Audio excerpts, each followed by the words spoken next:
Distributed operating system क्या होता है? डिस्ट्रीब्यूटेड ऑपरेटिंग सिस्टम वह ऑपरेटिंग सिस्टम है जो कई अलग-अलग कंप्यूटर्स या प्रोसेसर्स को एक ही सिस्टम की तरह काम करने देता है।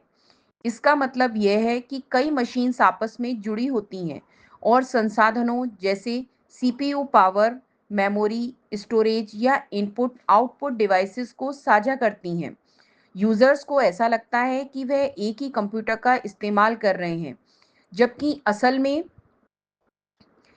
काम कई अलग-अलग मशीन्स में बँटकर हो रहा होता है। इसे ऐसे समझा जा सकता है जैसे एक टीम में कई लोग अलग-अलग काम करते हैं, लेकिन सभी मिलकर एक ही प्रोजेक्ट पर काम कर रहे हैं और बाहरी दुनिया को लगता है कि यह एक ही व्यक्ति का काम है।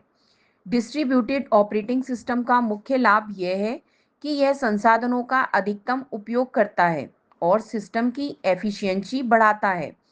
अगर किसी एक मशीन में कोई प्रॉब्लम आ जाए तो बाकी मशीन्स काम जारी रख सकती हैं, जिससे सिस्टम फेल नहीं होता।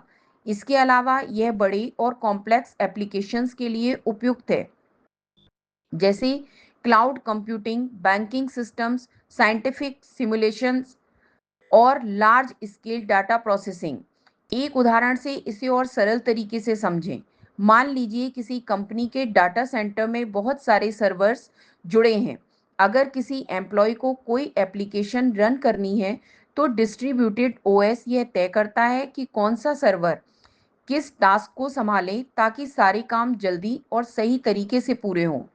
यूजर को यह अनुभव होता है कि वह एक ही कंप्यूटर पर काम कर रहा है, जबकि असल में टास्क अलग-अलग सर्वर्स पर पैरेलल रूप से एग्जीक्यूट हो रहे हैं।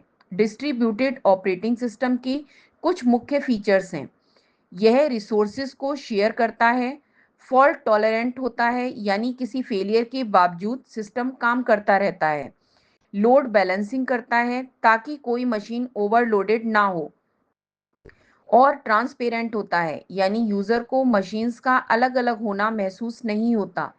कुल मिलाकर distributed operating system modern computing के लिए बहुत महत्वपूर्ण है, क्योंकि यह बड़े सिस्टम्स को तेज, रिलायबल और स्केलेबल बनाता है। यह मल्टीपल कंप्यूटर्स को एक यूनिफाइड सिस्टम की तरह काम करने देता है और यूजर्स को सीमलेस और स्मूथ एक्सपीरियंस प्रदान करता है।